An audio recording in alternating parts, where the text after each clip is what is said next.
Hello, everyone. Welcome to Danger on Delmarva. My name is Rhonda Jefferson, and I'll be your host as we explore the winding and sometimes treacherous paths that lead us around the Delmarva Peninsula. Delmarva, which covers all of Delaware, Maryland to the east of the Chesapeake Bay Bridge, and Virginia to the north of the Chesapeake Bay Bridge Tunnel, is a beautiful place to live. But unfortunately, today we will be discussing some topics that are very troubling and dark and have left families without their loved ones. So just as I give my normal disclaimers with my episodes that the topics covered may be disturbing or triggering to some people, this episode will include discussion of death, violence, and the death of children, of teenagers. So just up front, this will be a difficult episode, and it's also violence involving other teenagers against teenagers, so children against children. I've known that I wanted to cover this case for a very long time. When I also started the research on this case, I happened to find information about another instance around the same part of Delaware where another teenager was killed by teenagers. And there was a recent update to her case. So I wanted to go into her case, the second one, just to give the update. But I want to go in depth with the case of Amy Joyner-Francis. There is a lot of emotion with that case. Personally, there are conflicting feelings when we get down to the very end and know everything that happened. But at the same time, I have this just feeling of injustice, of even fear of what the future holds with instances like these happening more and more frequently. So just one more disclaimer or warning, this will be a difficult episode. So if you feel like, the topic of children committing violence against each other will be difficult to hear, then I definitely understand, and I'll talk to you again soon. If at any time you did just want to review some of the information, I will leave the links to all of my sources in the description of the episode. This will also be my longest episode, as I do want to cover it all in one episode, not in two like I sometimes do. I know that some listeners like longer form videos while others like shorter ones. So with this one, I am making the decision to put it all in one episode so that nothing is missed, that you won't have to wonder if you missed anything in the first video or first episode, that everything will just all be here together. Right now, with things that have happened recently in schools, with just the state of our nation and even of the world in general, that things that I had originally intended to say could ring hollow. Some of the words or expressions that I use will not be strong enough. For some of us, the words may not mean anything, as we've been touched by these events that have happened and continue to happen in our schools. And no word itself can mean anything because of the numbness or the pain that someone might be feeling after being witness to or affected by acts of violence against our children. When I was a child, there was no thought, no comprehension even, that we could go to school and not make it home safely. That was not part of the public conscience. But now it seems to be happening more and more that we don't know, that the days of knowing that our children are safe within their schools just seem to be coming less and less. My kids are in middle school or junior high, depending on where you live. Some that may be listening from other countries, to give you an idea, they're in the age group between 11 and 14. And schools have changed a lot since I was in school. For one thing, I went to an extremely small school with only 10 people in the graduating class. And it's also been about 28 years since I've been in my children's age group, or a little bit more, quite frankly. And things have changed so much between the advent of social media, and really, that's probably the biggest impact. But within that growth comes all of the positives and all of the negatives that come with it. Access to information that's unsettling or disturbing, parents wanting to guard and protect what their children watch while not keeping too much of a rein on them so that they don't rebel. But looking back at the first day of school for the 2021-22 school year, when I went to pick up my kids, I saw this man walking around the front of the schoolyard, and he was very agitated. There were 2 staff members walking close to him. They were also, quite frankly, agitated and trying to get his attention. When my boys got in the car, my youngest pointed at the man and said, "See him?" And then he pointed again and then said, "See the kid over there in the teddy bear shirt? That man got into a fight with him." That is not the way to start off the school year. Since then, there have been multiple fights, and though not actually verified, I heard that there was a stabbing in one of the other schools within the district, and usually once a week, if not more, my son will tell me about fights happening, including ones that he's been caught up in, such as when he was on the stairs and a fight broke out, endangering not only him, but any child who was on those stairs. When I asked him what he did, he said that he and the other kids got to a corner. So given the layout of the school, I think they must have been able to get to a landing and get back into the corner to keep from being accidentally shoved down the stairs. Then one day, I saw 2 people fighting in the yard, but I couldn't tell if it was a real or a play fight. And this is just as I was about to approach the stoplight in front of the school. Now, this school has far outgrown its capacity, and things are always very crowded. After watching the 2 people that I was not quite sure if they were fighting or not continue to walk away, I look up just as the light turns green. I'm the very first one at the light on that side of the road, but it is 2 lanes going each way. There is a person to the left of me, but I am the closest to this crosswalk and to the students. Just as the light does turn green, a boy falls in front of my car. 2 people are fighting, including the one who just fell in front of my car. The crossing guard starts to blow his whistle, punches are being thrown, and kids start to record the fight.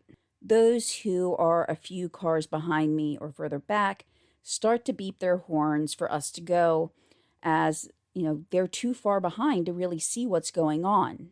The car to my left does go, since there's no child in front of their car. And even though the boy that was in front of mine is back up and on the sidewalk, I'm nervous. I don't go immediately.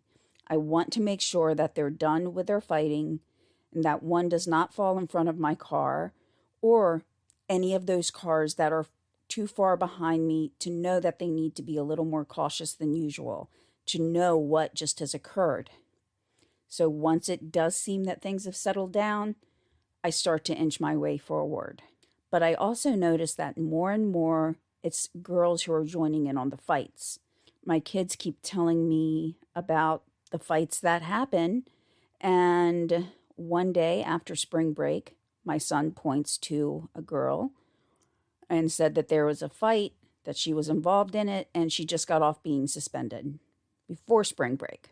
I think a lot of us in our minds hear, that saying that sugar and spice and everything nice are what little girls are made of.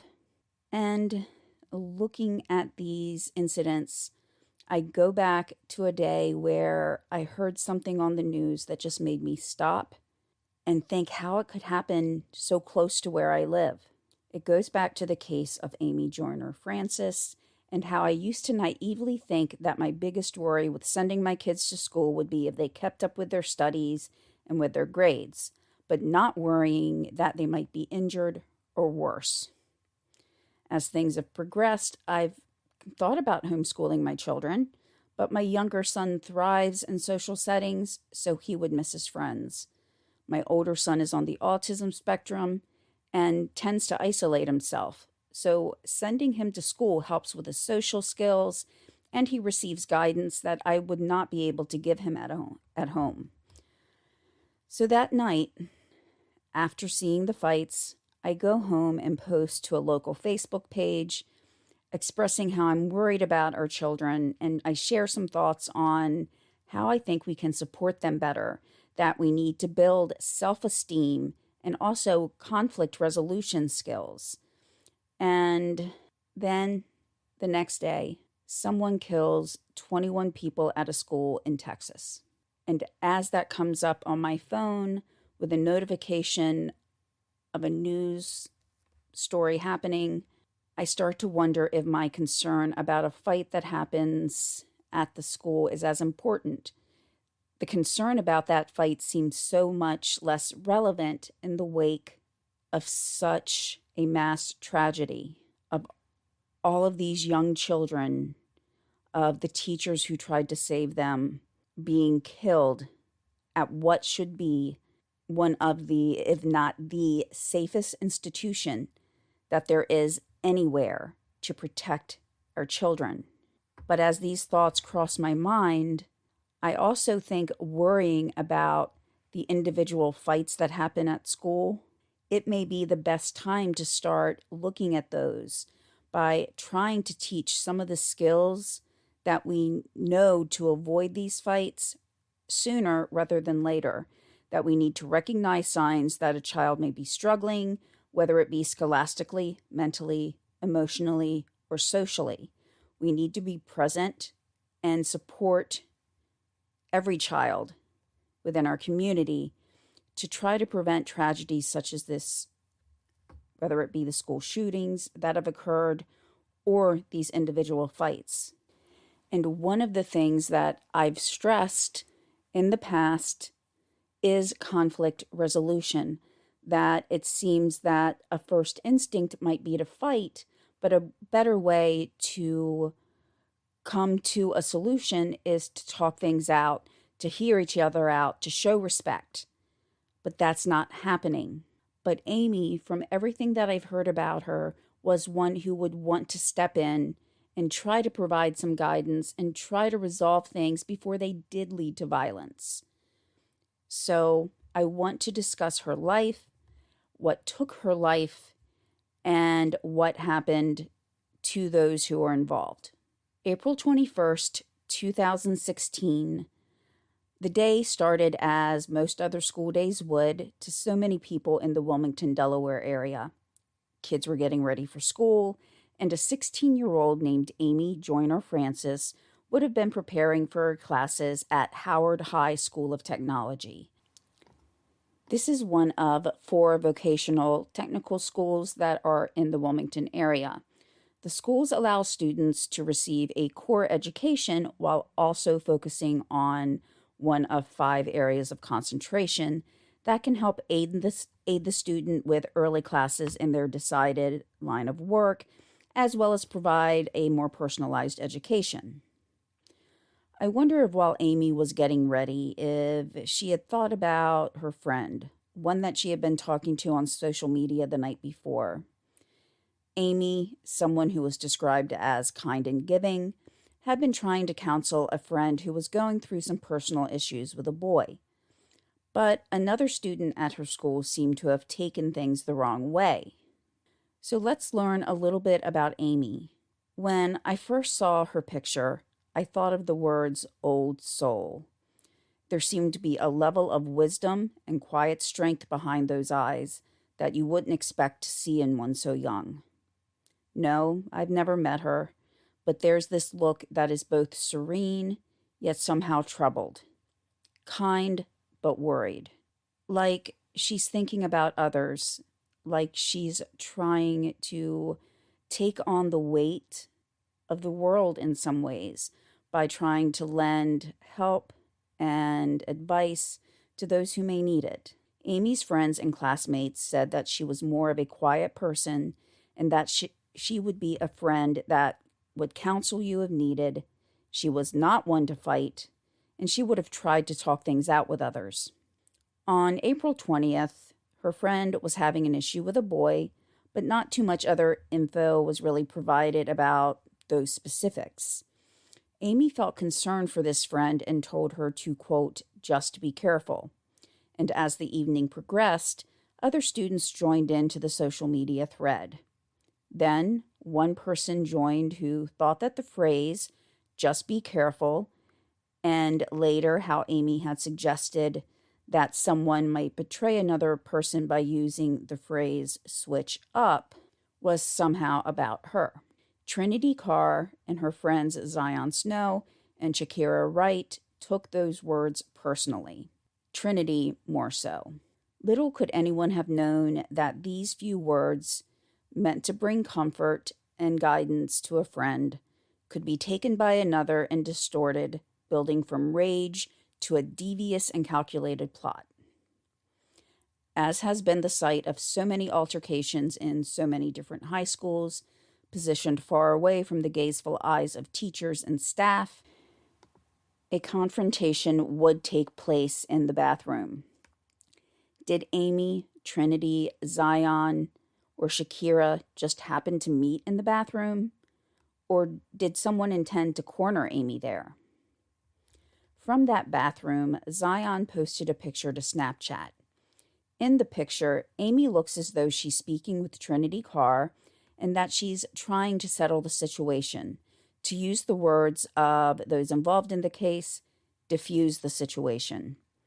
However, the quote attached to that Snapchat said, "Bow to fight her." Then there were a number of emojis following, where the emoji was laughing with tears coming out of its eyes. The numbers were against Amy. In that bathroom, even though Amy didn't want to fight, she just wanted to talk, Trinity Carr attacked her. Zion Snow was there, as was Shakira Wright. While Trinity may have been the aggressor, the other two knew about the fight. And even in 2016, when this happened, the cell phones came out and people started to record.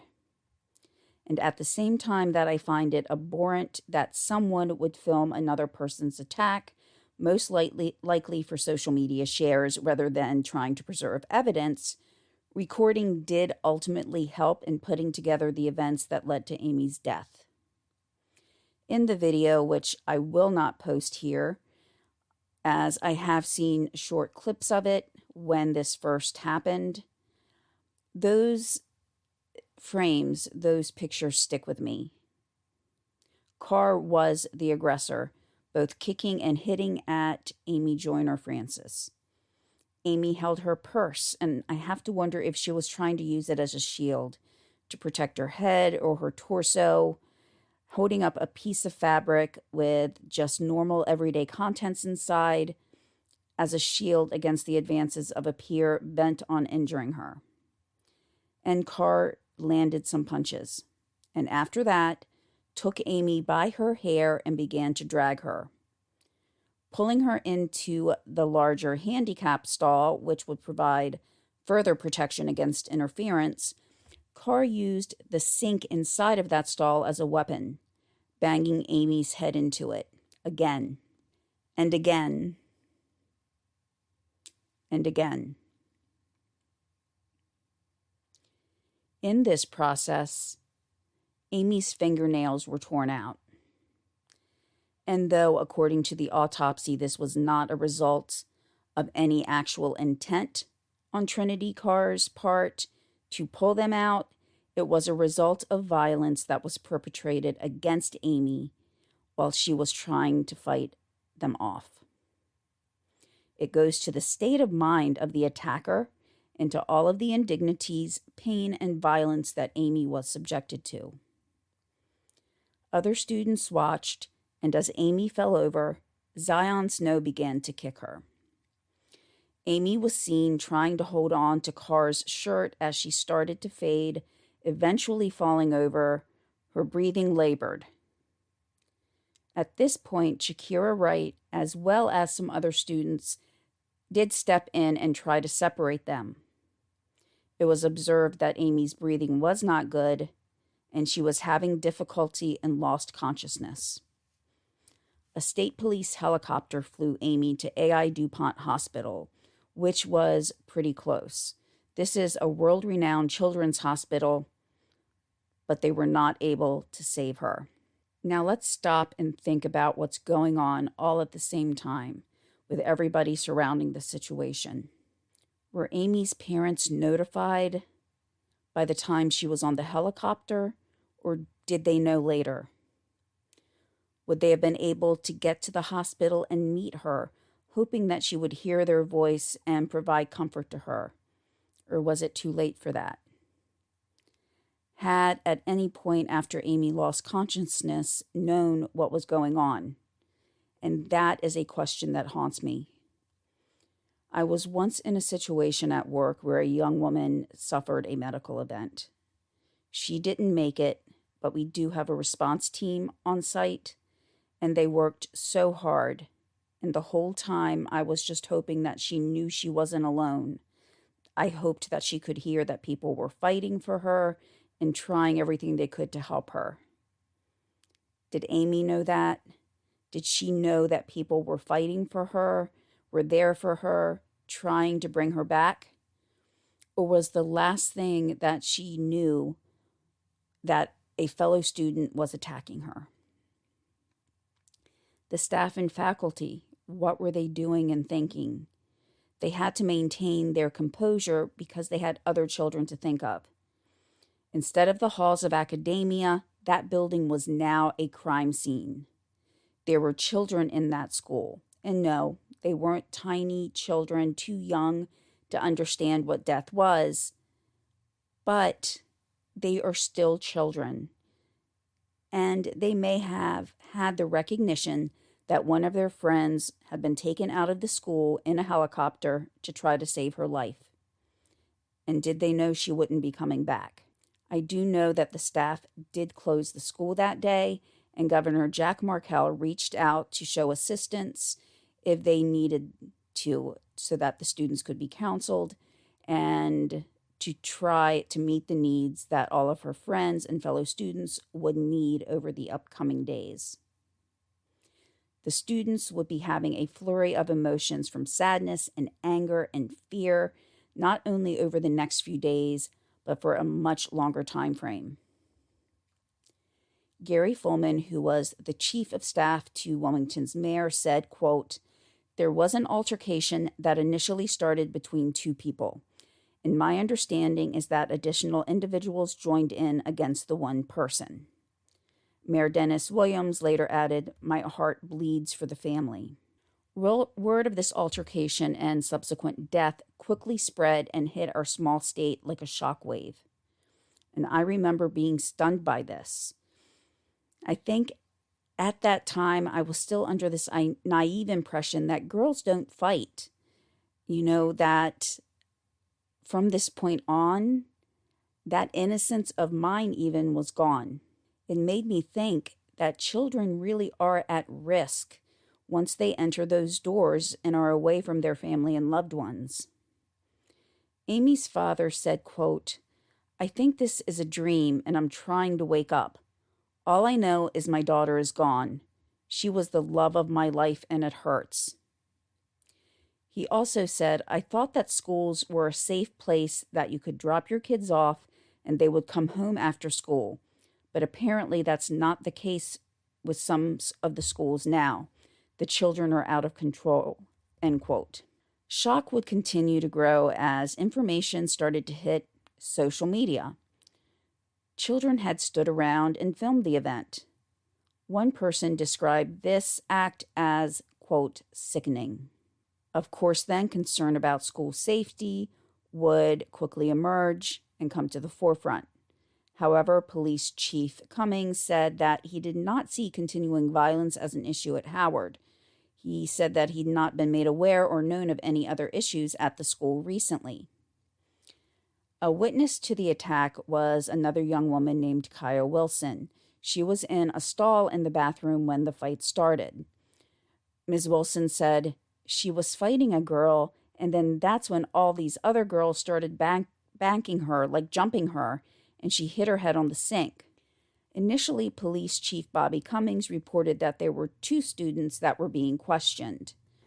A spokesperson soon emerged for the family, Sherry Dorsey Walker, who was a Wilmington councilwoman. She had known the family and stepped into the role to be their voice while they were trying to grieve. And try to think of the family grieving at this point. They are having to come to terms with the fact that a young girl who brought so much light and vibrancy into their life and into their home was no longer going to be there. But they also had to grieve on a public stage. Everybody grieves differently, and while some may want to be the face for the family and emerge by taking hold of all of the preparations, many do reach for privacy during this process. In cases such as these, families may have to come forward while they would rather be at home, sharing time with their loved ones, lending support for those who loved Amy the most, but they were faced with questions from the media, questions from the police, dealing with the school, and all this while trying to somehow comprehend how going to school could end in such a tragedy.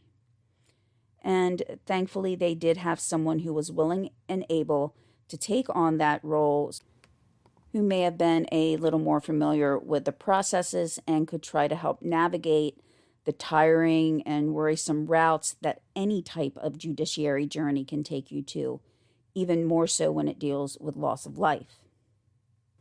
The words spoken by Amy's family showed a dignified grace about them. Knowing that a senseless loss of life can lead to quick anger and even retaliation, the family said through Sherry Dorsey Walker that they were looking for the community to heal spiritually, and that they were also, quote, asking people to just be calm and pray for them, end quote. Councilwoman Dorsey Walker described Amy as a wonderful human being, and that her loss is a big void, not just in the family. A friend of Amy's told the news outlet Delaware Online that he had spoken with Amy recently. He stated that she was very easy to talk to and added that she was, quote, very open. I feel bad for the people who have known her for years, end quote. Her friends and neighbors knew her as the quiet teen who would focus on her homework. Another friend, Nick Straminsky, told another media outlet, the News Journal, that Amy was a peacemaker. She wasn't one to fight, by every account that I've read, and Nick further reinforced that role that Amy played amongst her friends. He told of a time when he was actually about to get into a fight himself, but Amy took him to speak with him and calmed him down to the point where the fight did not occur. He said, she didn't believe in fighting, and the craziest thing is she died in a fight, end quote.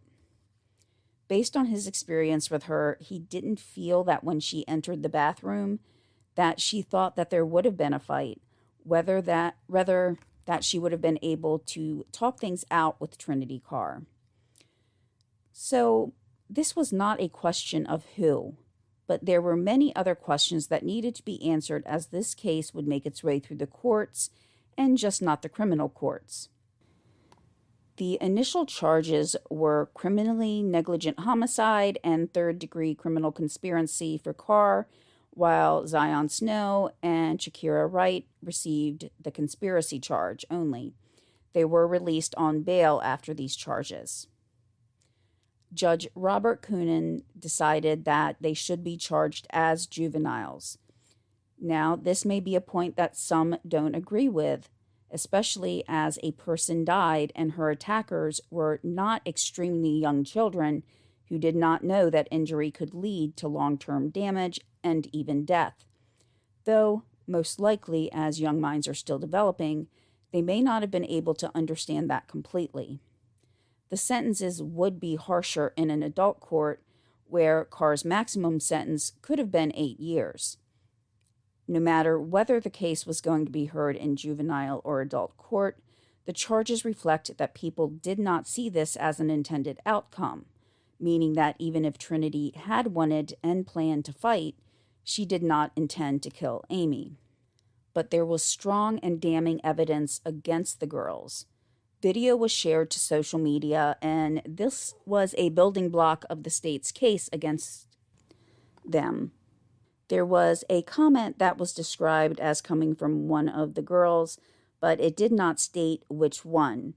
Now, I will warn you that this will be hard to hear coming from a teen's mouth, or rather keyboard, about the death of another teen.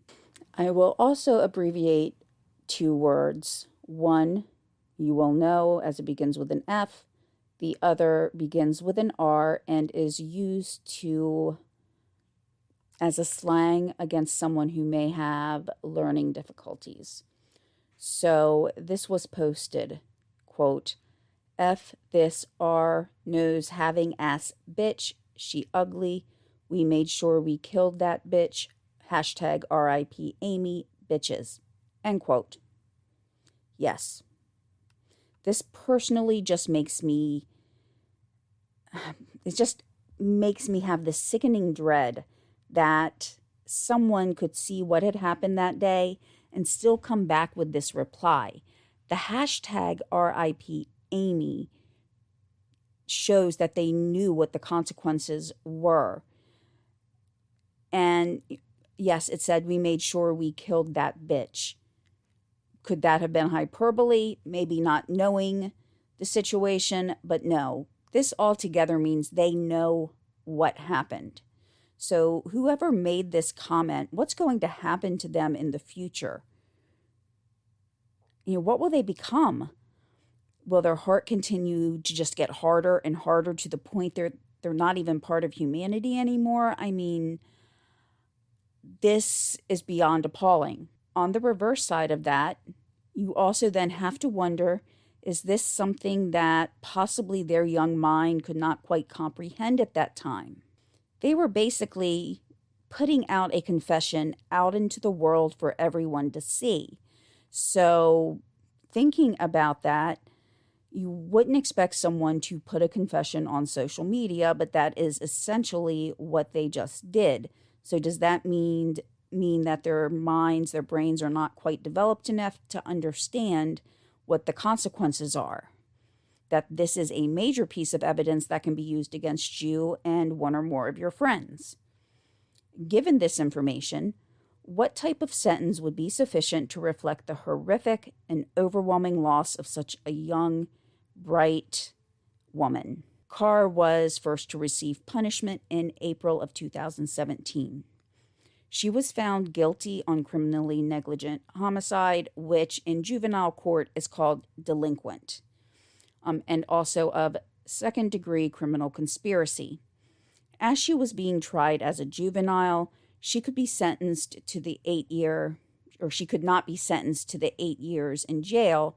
Hence, she was sentenced to 6 months in a rehabilitation center, 500 hours of community service, and probation until the age of 21. There would also be court supervision until the age of 19. While there was not many specifics provided for that, it seems like it would be a different aspect of supervision, possibly to do with her community service up until that time. But she did not face jail time as the prosecution had sought.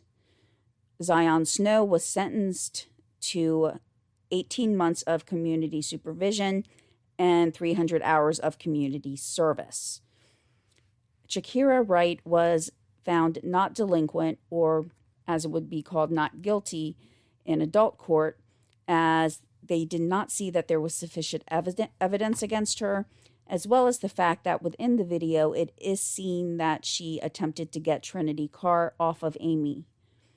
Judge Robert Coonan was then limited to a certain extent on the sentences that he could provide in juvenile court, as well as, within the charges that were brought against them. But he did make it very clear about the actions of Trinity Carr and Zion Snow. Going forward for probably the rest of this episode regarding Amy's case, I will be using some quotes, and I will make sure that each quote is prefaced with quote and then ended with end quote. There are things that I think are best said in the direct quote as they were said either in court transcripts or directly to the media about the case. One of the things that led towards some of the sentencing decision was a picture that Zion Snow posted on social media, which was a picture of her sneakers.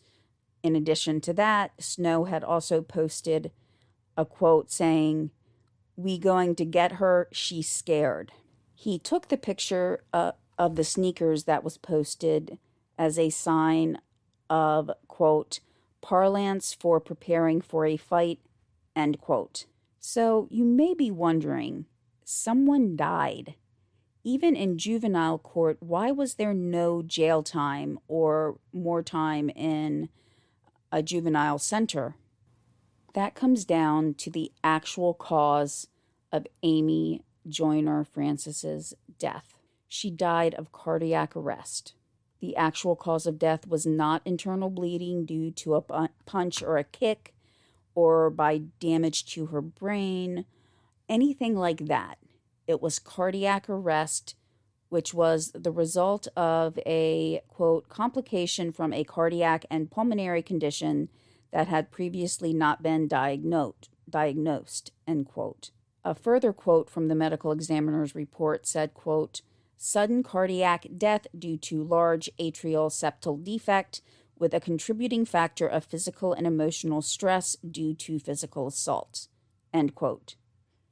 To put it more simply, it was a cardiac incident that she was vulnerable to because of a pre-existing heart condition. Dr. Richard Rengel, who is a pediatric cardiologist, gave testimony. And he said that what Amy had was something called Eisenmenger syndrome. Now, this is very rare. And he also said that there was not a way to determine that Amy was at risk prior to the incident. The syndrome is composed of, quote, a heart defect combined with severe pulmonary hypertension, end quote. He made a further comparison to an athlete who is seemingly in good shape and has been very active for most of his or her life, but then one day collapses and dies due to a prior undiagnosed condition. With this very surprising revelation, the Department of Justice said, quote, the individuals responsible for Amy Joyner-Francis's death are minors, but they must be held accountable for their actions, end quote. This is where I think of the phrase fullest extent of the law. Judge Coonan had a lot to say on this matter. We will be getting quite a few quotes from him. So, here we go. Quote, while it may be true that Amy Joyner-Francis, due to her condition, would have died from a multitude of stressors, until such an event occurred, if at all, she had a right to live one more day, one more week, one more month or year until her time without a contributing cause of another, end quote. That is exactly how I feel, that even just one moment taken away from someone is one moment too much. And he continued to say that the fight was done with, quote, intent to harm, and it was not a mutual fight, end quote. When looking at any type of attack or fight, there is known potential consequences. Coonan said, quote, I purposely use the word attack because that is what the evidence established, not a fight between two teenagers squaring off to settle some mutual grievance, but whether an act of violence initiated and carried out by Carr over a perceived slight on social media, end quote. The defense, however, said that Carr had no way of knowing what would happen given Amy's heart condition. He said it was, quote, unforeseeable, end quote.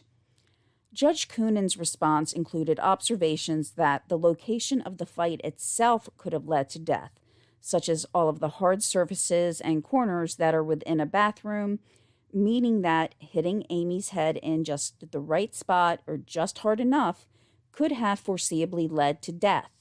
He also said, quote, the attack carried out by Trinity Carr in the close confines of the school bathroom stall posed risk of potential catastrophic physical harm, including death by virtue of the tile floor, walls, and fixtures.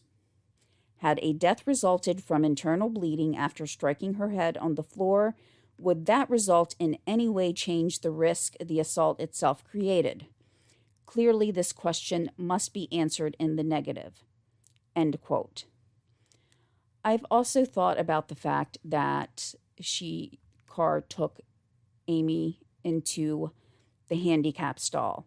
That would give Carr more control because it was both a bigger area than just the general bathroom, and it would get them away from anybody who might want to intervene, but it may have also allowed Carr to basically trap Amy within that stall.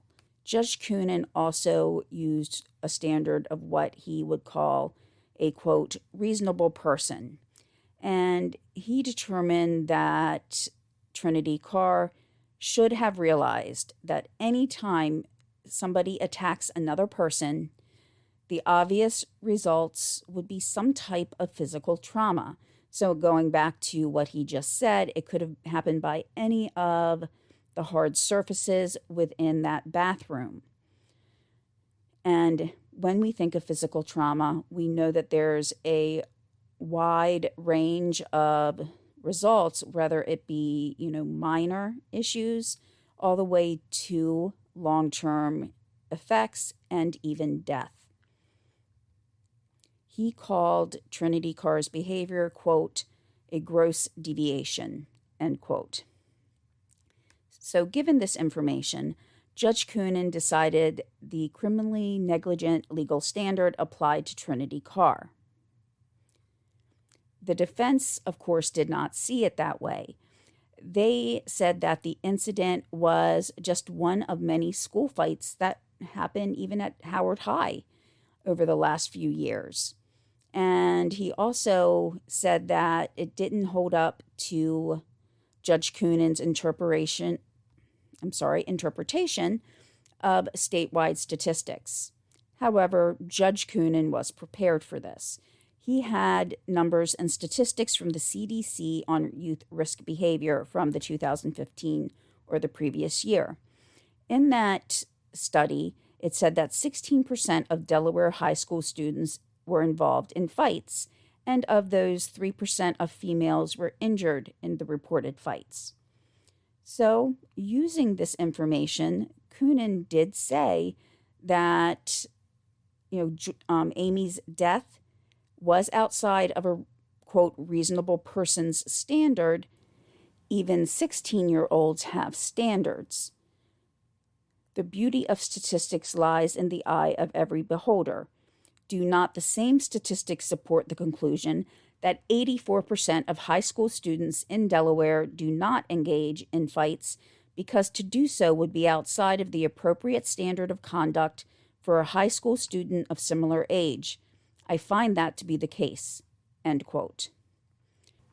There was another piece to the sentencing that I personally found a little disturbing or questionable. The judge said that Trinity Carr was prohibited from possessing a deadly weapon until age 25. Okay, now I know that this attack happened as Trinity Carr was very young. And I personally, though, don't feel that she should be able to legally possess a deadly weapon apart from normal utensils that are needed for everyday life. What I mean by that is she's going to need kitchen knives to help cook. She might have other things such as a tire iron. These are things that people have everyday uses for. But other items such as a rifle or handgun, that seems too much for me to say that whether she can or cannot legally possess that. I don't see how someone who was directly involved in a fight that killed someone, no matter that there was an underlying condition, that they should be able to have a gun. However, he did not see everything as all negative, and he did hope that Carr could be rehabilitated after this. Sherry Dorsey Walker, the spokeswoman for said, quote, "At the end of the day, you cannot brutalize someone, pummel someone in the bathroom, and lead to their death, and there's no consequence for that action." End quote. And while I would like to say that this was the end of the public turmoil that the family would have to go through, it wasn't. First, Amy's brother early on after the incident made a statement about false social media pages and even fundraisers being brought out in Amy's name, even a name of Amy's sister, even though she didn't have one. Not many people in the family even had social media accounts, just her brother. So if someone saw a fundraiser saying it was for Amy's family, he didn't want people to donate. So this is just showing that people were using a family's tragedy to try to bring about their own financial gain.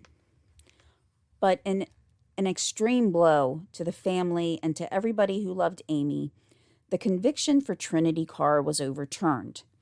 This happened on March 1st, 2017, when the Delaware Supreme Court said that Trinity Carr could not have known that Amy Joyner-Francis would have died as a result of the fight. But as she did plan the fight out, the conspiracy conviction stood. The Supreme Court said, quote, "No reasonable fact finder could conclude that Carr's attack, which inflicted only minor physical injuries, posed a risk of death so great that she was grossly deviant for not recognizing it. Joyner-Francis's death from cardiac arrest was simply too remote from the hazards of Carr's conduct and too accidental in its occurrence to transform what Carr did from a physical attack into criminally negligent homicide." End quote. Now, as far as the sentence itself, it probably would not have had much weight against it, as, she wasn't sentenced to jail. She still needed to be sentenced for the conspiracy. Now, Amy's family spokesperson said, quote, "The most dangerous city in the nation for children between 12 and 17 is Wilmington, Delaware. The overturned ruling by the Delaware Supreme Court regarding the murder of Amy Joyner-Francis supports this fact." And this is the end of that quote. But she further made two other statements. Quote, "Did the justices see the video? She and her cohorts plotted Amy's death on social media, and they get to walk freely while Amy's family is bound by her untimely death." End quote. And then she also said, "The Joyner-Francis family, quote, cannot find peace or justice in the first state." End quote. But as can be expected, Carr's defense team was happy with the change. Her attorney, Decker, said, quote, "There's no doubt any high school fight is an ugly thing to behold." End quote. He did emphasize that this was rare because of Amy's heart condition, and also, which, to just interject something right here, I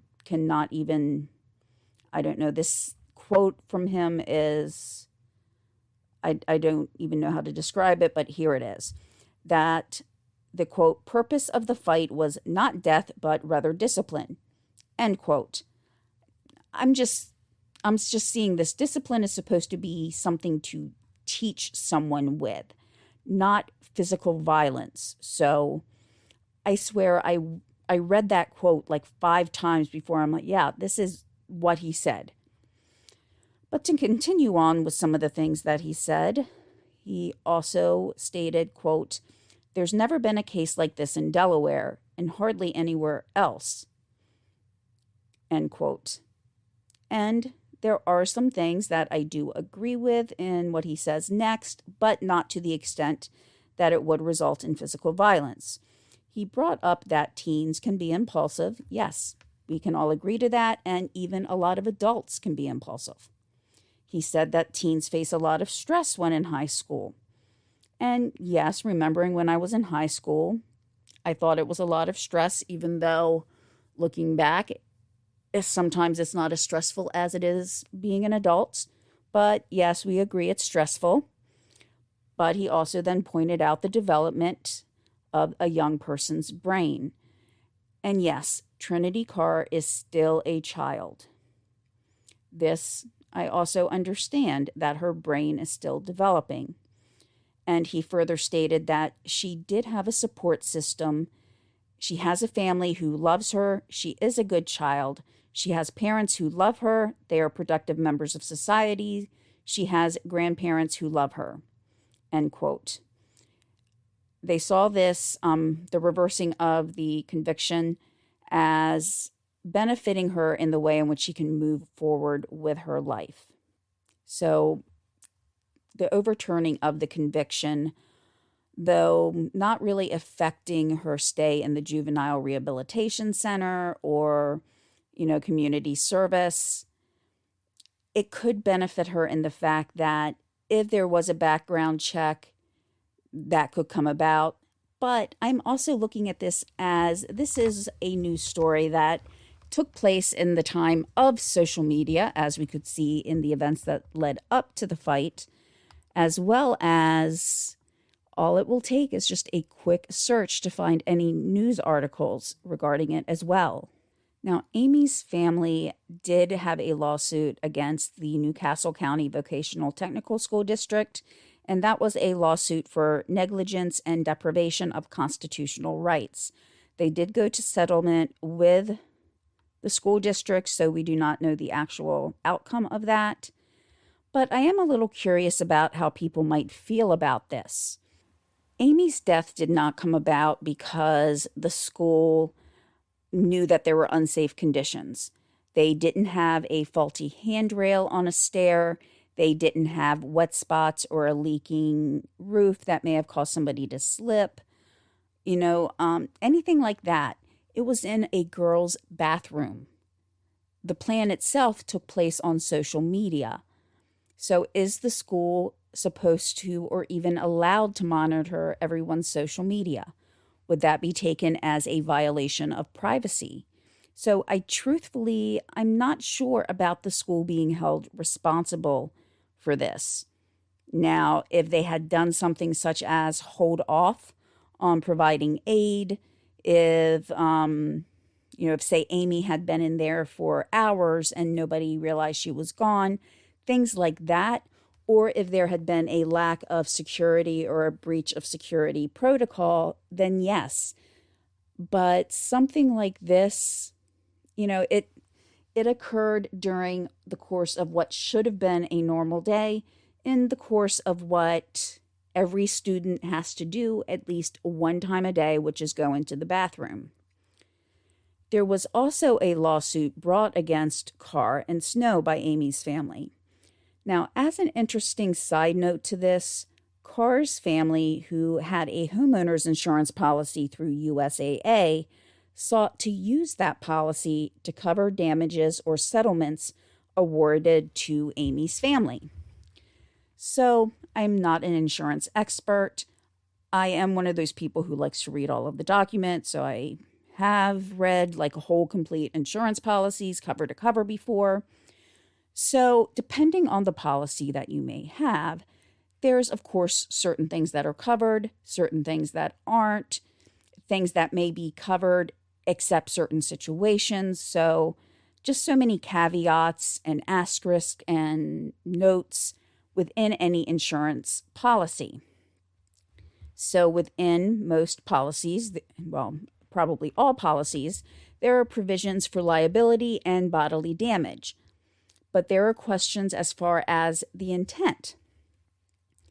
Now, as the Carrs had requested USAA to cover them, USAA came back and requested a summary judgment that they be released from any type of indemnity to represent her. And first, this was denied, meaning that USAA would be obligated to represent Carr, and that was the first point. But they did not want to be liable for her actions. So a lot of words were used repetitively throughout any decisions, and you can actually find the opinion out online. That's actually the only court document that I could find. More about that in a moment. But some terms that were used a lot throughout the decisions were things such as reasonable expectations, intent, and accident. So that was pretty much used throughout the whole document. The reason why I said, or kind of want to come back to what documents you can find online, is there wasn't really anything out there regarding court documents for the actual trial itself, other than quotes that were made public within the newspapers or other media outlets. My thought on this is it was because it was a juvenile court, but since it was a case that was in the public view, that there were some statements presented to the press. As far as the USAA request to be held not liable, some of the arguments were, and I'm reading a quote here, to label an intentional assault, as the parties agree occurred here, an accident is to disregard the ordinary, everyday meaning of accident, the Supreme Court noted. We thus hold that whether an assault is an accident is determined by the intent of the insured and not by the viewpoint of the victim. Further, even though Carr may not have intended to cause Francis's death, she certainly intended to cause injury to her. Therefore, the provision that excludes coverage for intended injuries would bar coverage in any event. End quote. So basically, what it's saying here is the intent of Trinity Carr was to cause some type of injury. It wasn't the intent to cause one injury or another. It was any type of injury. And in this case, that included death. Also, to say that a planned fight, a planned assault was, quote, an accident is very demeaning, quite frankly, in my opinion. This is my opinion at this point. It's very demeaning to say something was an accident when there is proof that there was discussion prior to it happening. And yes, pre-existing condition, underlying condition, doesn't matter in the fact that this was a planned assault and a young woman with so much potential was lost because of that. In the original decision where it was found that USAA should actually represent and indemnify Trinity Carr, the judge in that case, Noel Primos, said that he considered the bathroom fight as a, quote, occurrence under the policy. And yeah, so it's an occurrence. And that wording itself, I also find, I think demeaning is the only word, or belittling of the event itself. Technically, was it an occurrence? Yes.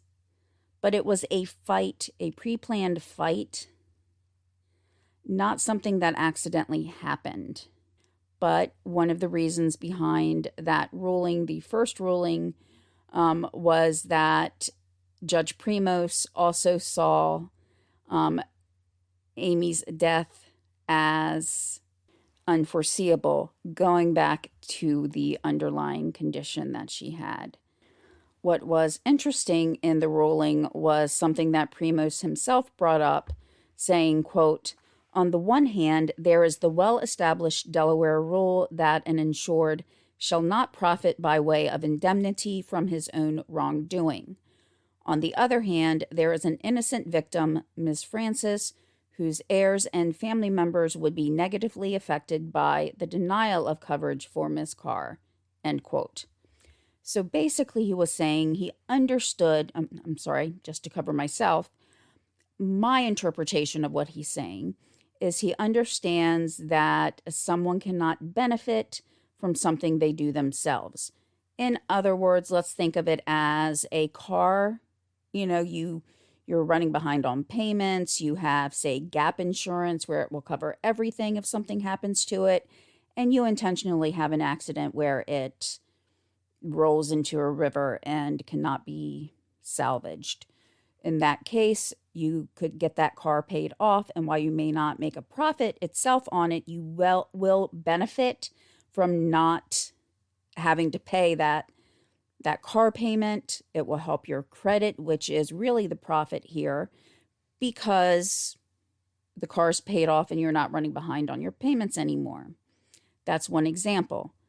But then to use the fact that he's saying there was another victim in here, meaning Amy Joyner-Francis, and that her family should be able to use the insurance for damages, it's saying then, to me, then what does Trinity Carr pay then? Why is it the insurance company having to pay for something that was intentional on her part? So that's a very polar statement, just this whole thing. It goes from one end to the other, as far as the logic to me. So all in all, this then leaves us with a lot of questions. I have to admit that I'm pretty torn about the type of punishment that Trinity Carr should have received. There are two things that there's no doubt about. One is that there was a concerted attack against a young woman who was interested in conflict resolution and didn't want to fight.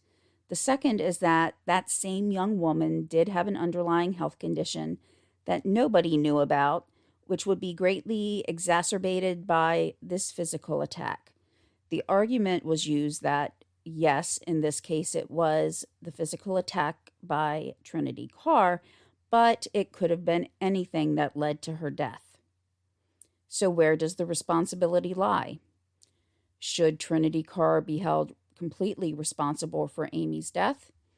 Or should consideration be given that it was not the direct cause of Amy's death? This brings up an incident in my own life that is somewhat comparable, and looking at the situation, it does reinforce my thought that Trinity Carr should have had at least some type of sentence regarding what she did to Amy, even if she did not intend to bring death.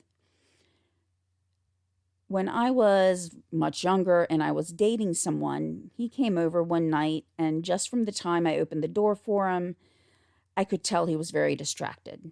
He didn't say anything. He just walked to the couch and he sat down.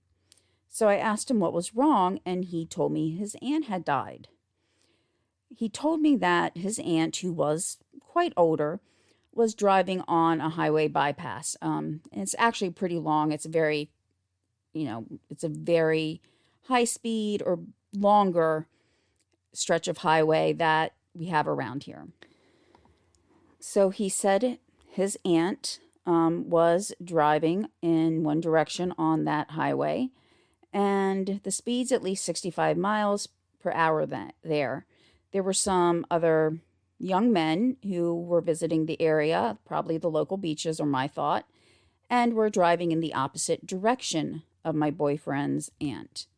They were speeding, and he believed they were also drinking, though at the time we had this discussion, he wasn't sure.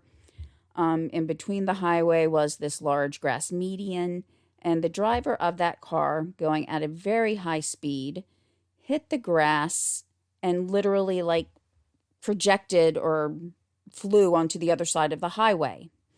His aunt's car was hit, and she died. So, of course, I keep checking on him. And a couple of days later, as we're talking, I ask him, what's going on? Does he know about the charges against those that hit her? And he said they would be charged with their regular driving violations, whatever they were, but not with his aunt's death. You see, just before their car hit her, she had a massive heart attack. This was likely caused by the fact that a very large machine, weighing who knows how many tons, going more than 65 miles an hour, was now kind of hurtling at her. The heart attack was actually what killed her pretty much instantaneously, but I know that forensic science can tell if something happened pre or post mortem. So apparently they could tell that she technically was not alive when the other car hit her.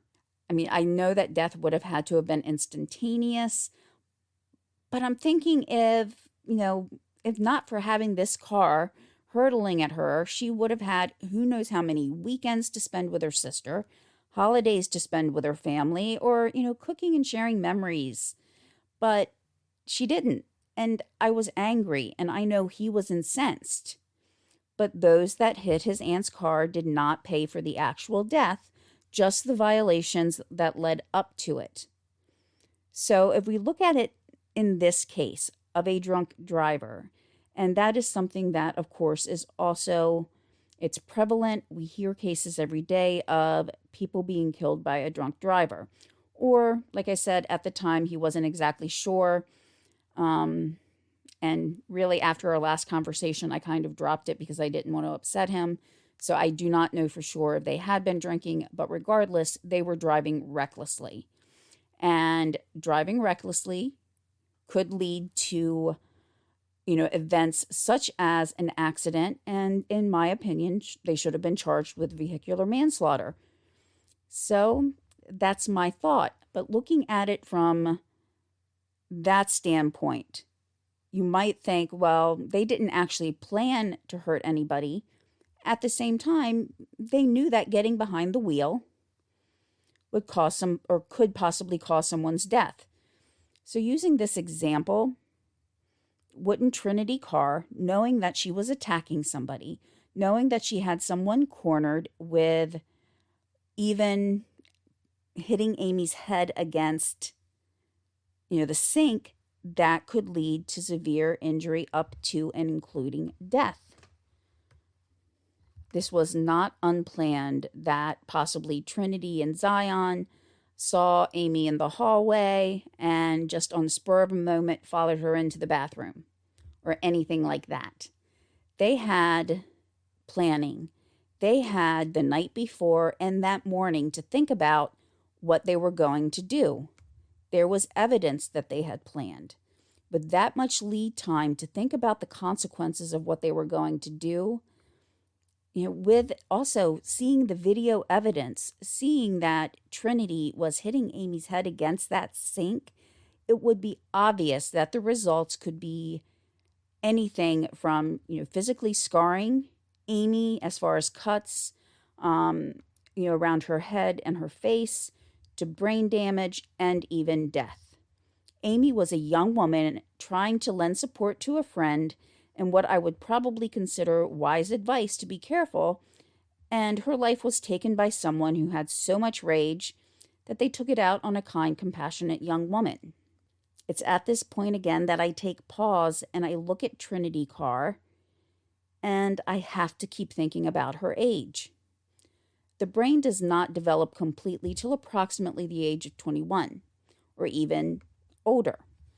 Trinity Carr was far younger than that.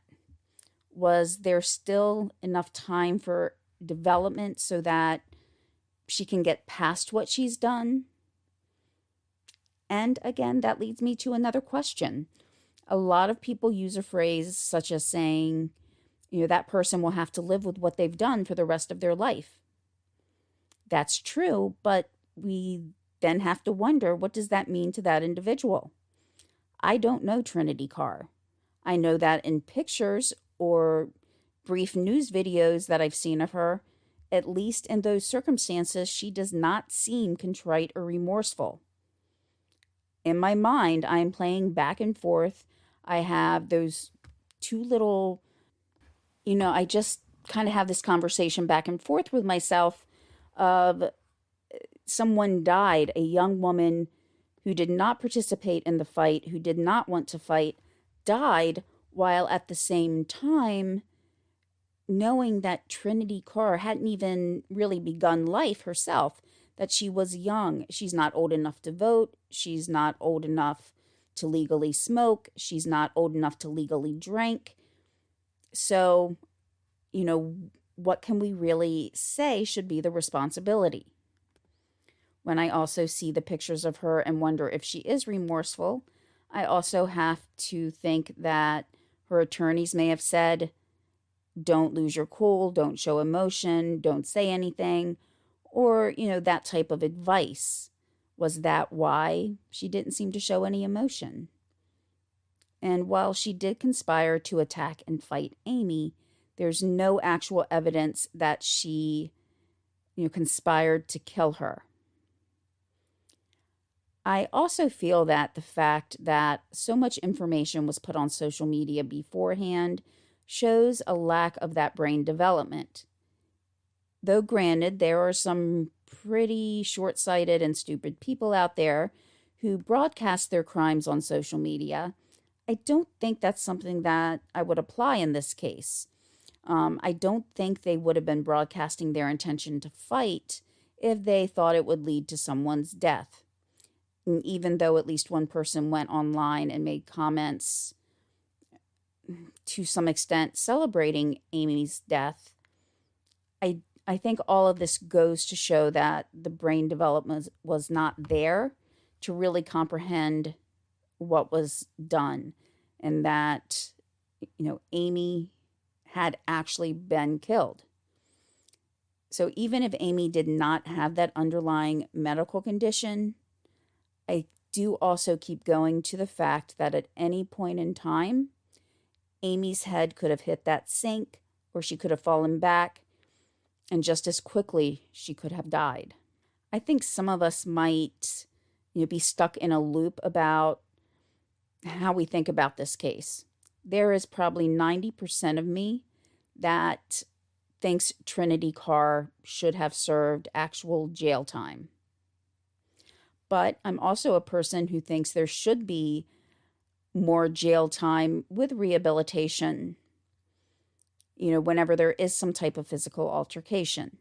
We see a lot of things on the news or read about them in news articles that someone who committed a violent crime had been charged with a previous violent crime, but they were out on probation or they made bail, and we have to wonder if they had been in jail, this wouldn't have happened.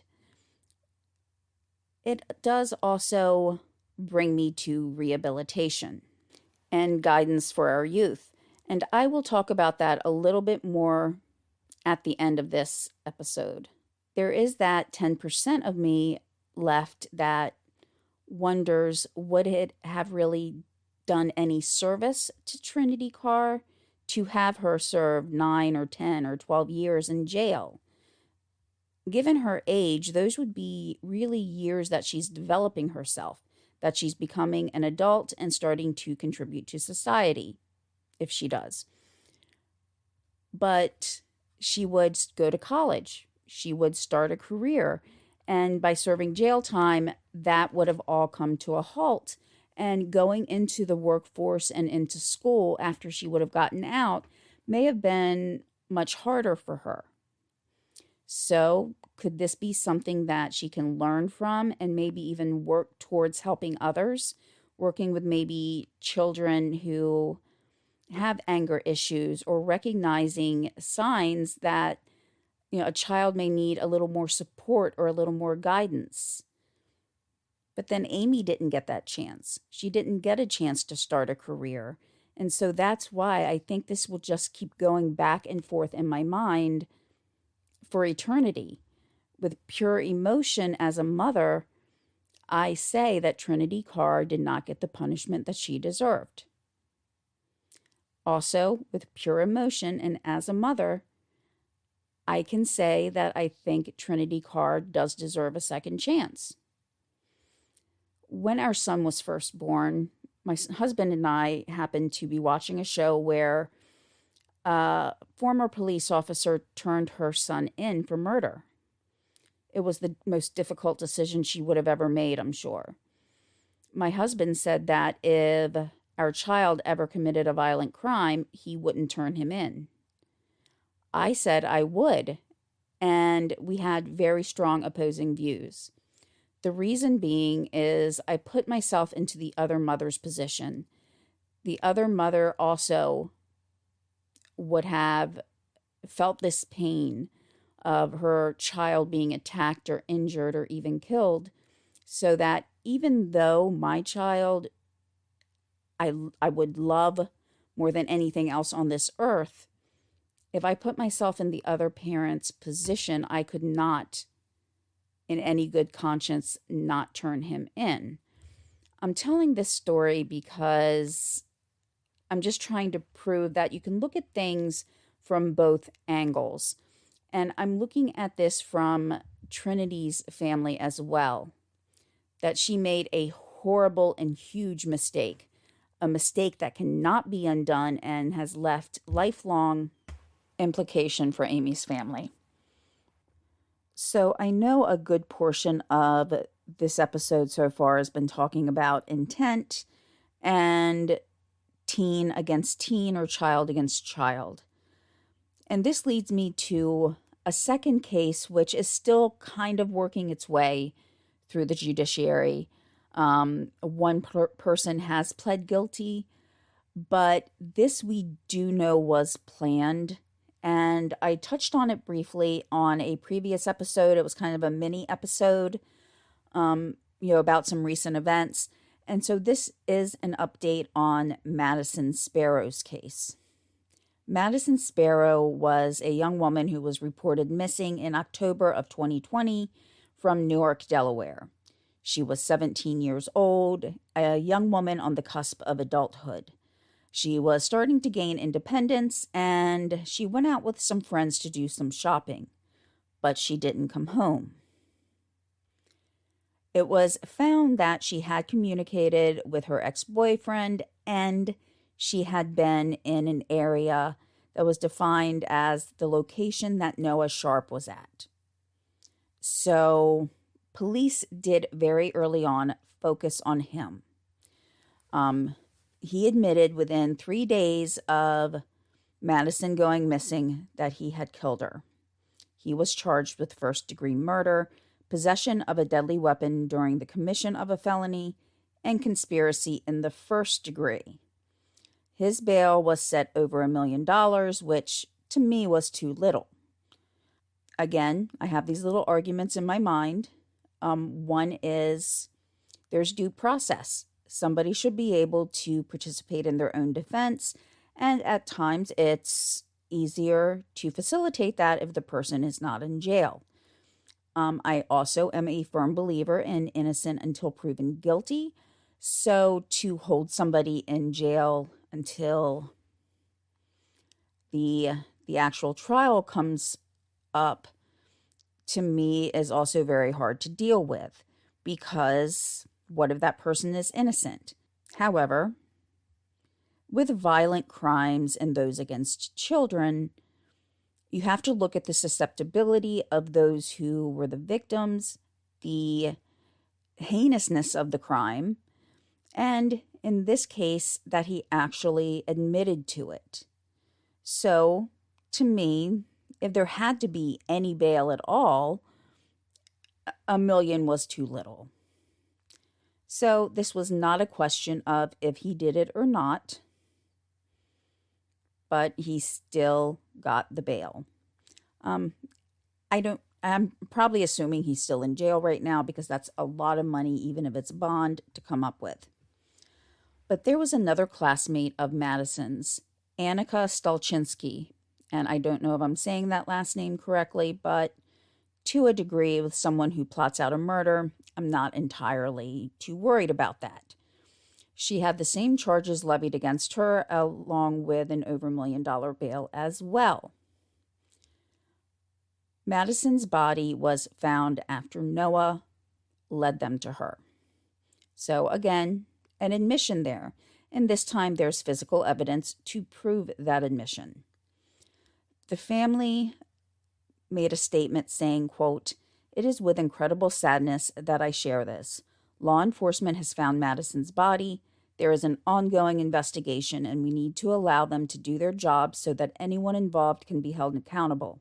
Please understand that we cannot provide any additional information at this time. There will be no comments to media. Let enforcement handle this for the time being.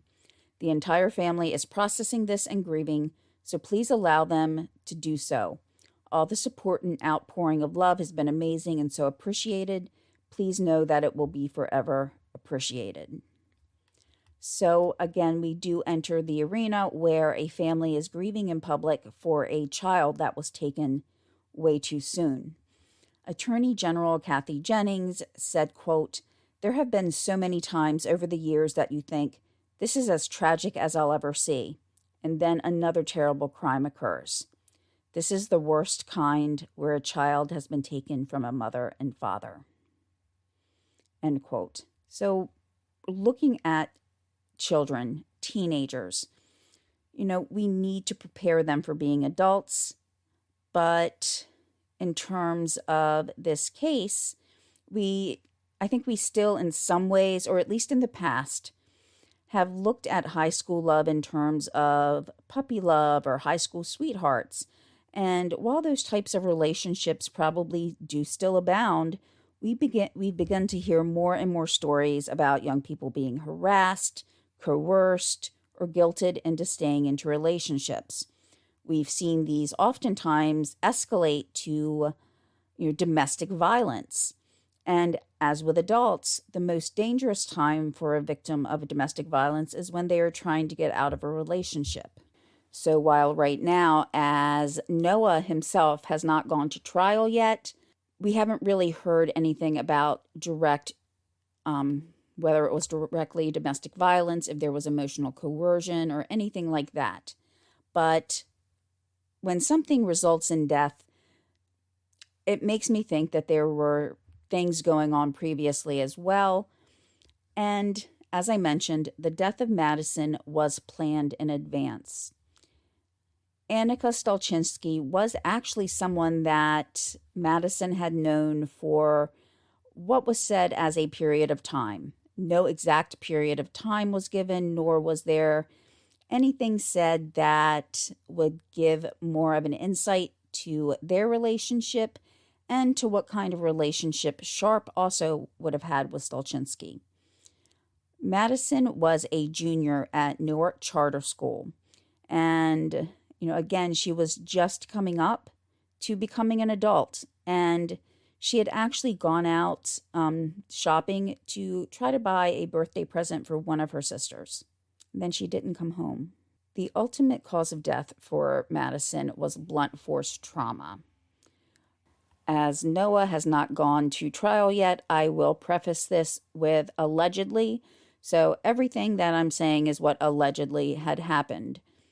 Sharp and Stolchinsky lured Madison Sparrow to a wooded area that was near an elementary school, McClary Elementary School, either in the afternoon or evening of that Friday when she went missing. When she got there, she was struck in the head using an aluminum baseball bat. When the area was searched, the baseball bat and Madison's clothes were found in that area. There has been no motive that's been provided, but ultimately, Madison is not coming home to her family.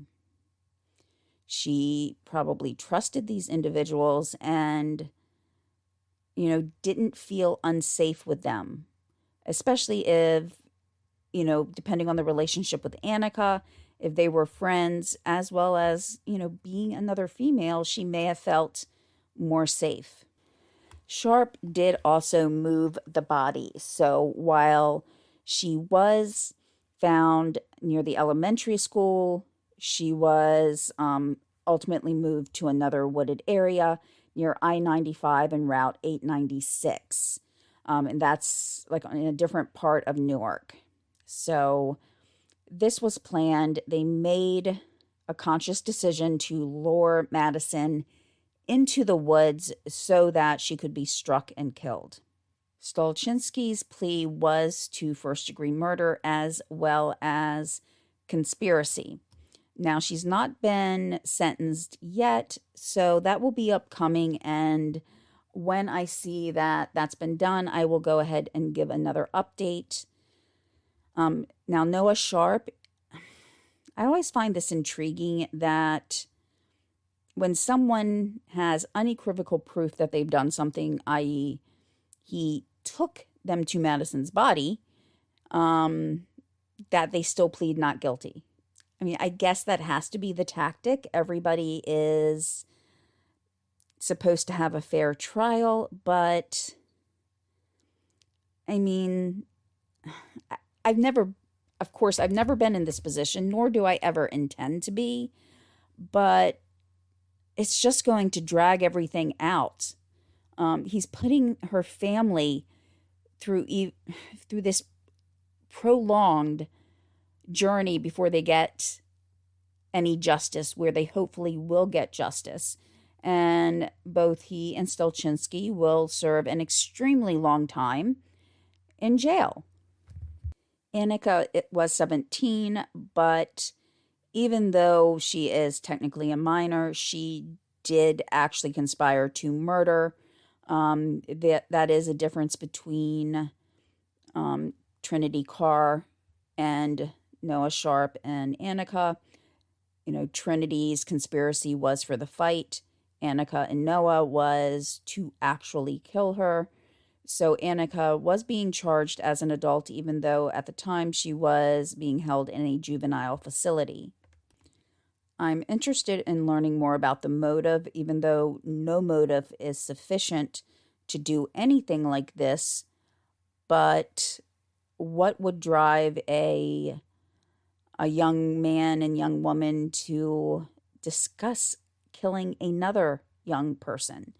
What could she have done to make anybody so angry that they killed her, that they actually had a plan to kill her? And now Madison Sparrow's family is going to also have to go through the rest of their lives without Madison in it. Any plans about the future that she had are gone. And there's no amount of jail time that can ever bring her back. So we've looked at these two cases, which are heartbreaking. Any parent is probably angry or scared or both about, discussions of these cases. And, I've always thought that there needs to be more support for children. We hear a lot of times that the system fails. And usually we hear that saying when someone either is let out of jail early or they're not found guilty and they commit a crime or they're on probation, just anything like that where a criminal has committed an offense that could have been prevented. Other times we hear the system failed in terms of children who have fallen through the cracks in the system of abuse and neglect, and they end up killed as well by those who are supposed to care for them.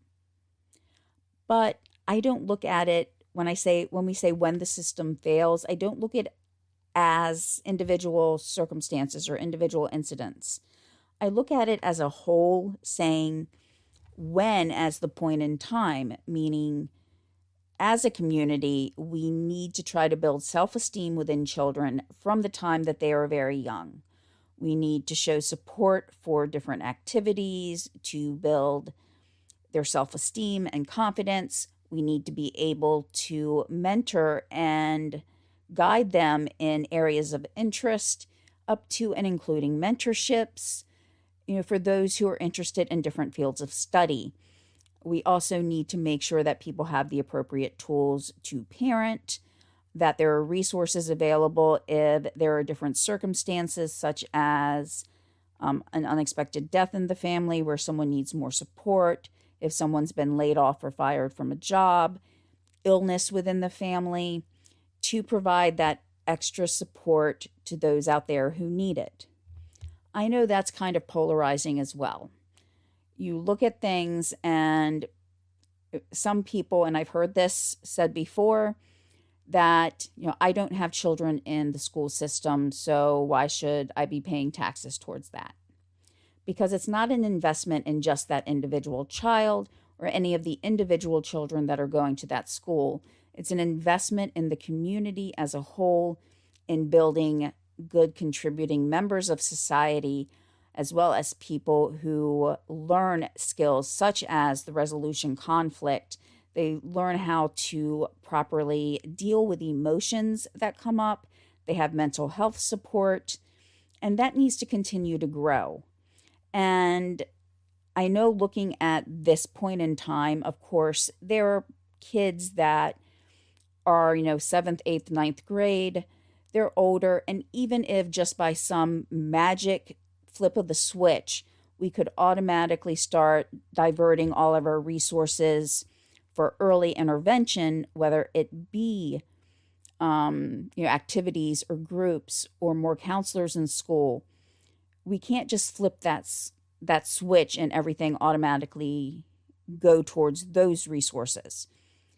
We have generations of kids who may not have had the support that they needed as children, who are now adults, who are, how do I say this? They're not providing the support and guidance to their children now. So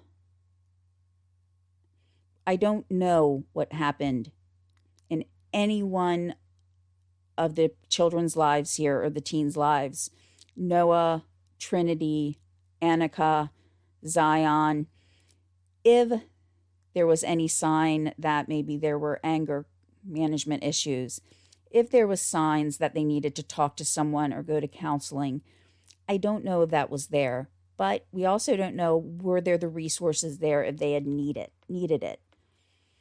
I know I'm not a teacher. I'm not a counselor. It's just things that I've seen.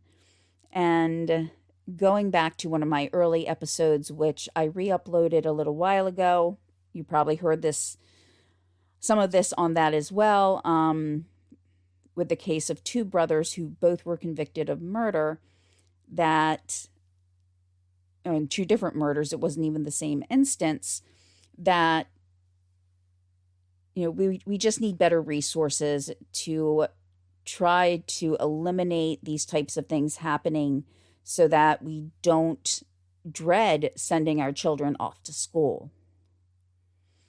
And whether it's the individual fights that are happening within the school systems and kids are being injured, they're being taught that violence is the way you deal with a situation and not a calm, logical conversation. But then we also have tragedies where an individual within the school or within the community attacks the school as a whole and leaves the community devastated. And I'm using that term community a lot because that's what we are. Even though we live in different houses, we have different backgrounds, we all want the same thing, I hope. We all want happy, healthy lives for everybody. We want people to be able to succeed and explore their dreams. And I might be, I know I've used the term naive about myself earlier, but that's what I think we all want. We know it's not 100% achievable. We know there are going to be people who either are resistant to change, who are resistant to advice. But why not try to help the people that we can and try to set up ways to help people? This was, like I said, this was a tough case. And I still see just one frame from the video. And I didn't even watch the video. It was just a picture that was on a TV screen one day. And that has just stayed with me. And just thinking of how young they were. And that a mother, a father got a phone call that no parent should ever have to get, that no parent should ever have to face. But more and more often, parents are facing these things. They're having to face consequences of other people's actions. And it's their child who has paid the price. And as a result, them and the rest of their family as well will pay for it by not having that person in their life. And again, the community will pay for it too, because the person who's died could have provided so much positive, contributions, so many positive contributions to the community, but they're no longer able to do so because an act of violence by one person took them away. Now, I could probably go on for hours about things that I want to talk about regarding it, but I think I'm going to end right here and just say that in looking at Amy Joyner-Francis's case, Trinity Carr has been given a second chance, a chance that many people may not agree with, a second chance that hurts because it makes you look at the circumstances around the fight and wonder, if this doesn't call for someone to serve a long time in jail, what does? She planned a fight. But she does have that second chance, and I hope she's doing everything that she can with it, that she's not wasting that chance. I don't think there can ever truly be justice for Amy. In so many ways, circumstances conspired against her, with everything happening just at those moments where she became the most vulnerable, and that underlying condition led to her death. But that wouldn't have done that if other classmates of hers hadn't conspired to attack her. What I want to encourage everybody to do is talk to your children. Ask them how their day was, and not just do it as kind of a superficial, I got to ask this. Ask them, talk to them, ask about their interest, encourage them in what they do, show them support, love unconditionally, and make sure they know that resolution should not come at the end of a fist or a foot or a bat or anything else. Resolution should come with logical, calm minds coming together to talk and discuss what their problems are, so that hopefully everybody can leave with a better understanding and can be happy with any discussion or compromises that have taken place. And if they can't leave with all of that, at least leave with an understanding that you've expressed your opinion, you've said how you felt, you know what the other person's feelings are. And if you come down to two choices where you either have to accept something or fight, never ever go with fight. And by fight, I mean physically fighting. Stand up for yourself and stand up for your morals. But if it comes to physically fighting someone, don't do that. Violence is not the answer, and it doesn't solve anything. It only begets more violence. Thank you, everyone, for listening to this longer episode of Danger on Delmarva. It was a powerful case, one that should have never happened. And with Madison's case, I hope that there are some resolutions and conclusions soon for her family. And again, to cover myself, allegedly, just remember the word allegedly, looking forward to a time where Noah Sharp can pay for his crimes. Just as a quick ending, again, all of the sources that I used will be linked in the description. There were quite a few sources that I used in regards to the Madison Sparrow case. There are, again, a lot of sources, but pretty much most of them say the same thing. But as I did review the article, I wanted to make sure that it was linked there. There are a lot of sources for Amy Joyner-Francis's case as well.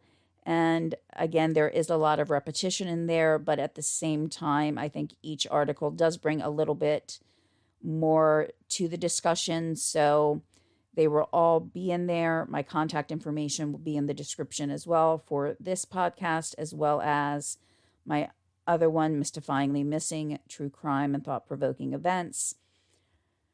I do have another one as well that I've not touched in a while. I do have a chronic, ongoing illness that's pretty rare in itself, and maybe that's why this kind of touched home too, because it did take years for a diagnosis, but I've not done an episode of that podcast in a while, but I do want to start that as well, start that up again, as we try to move forward now that a lot of the isolation and lockdowns are pretty much over with.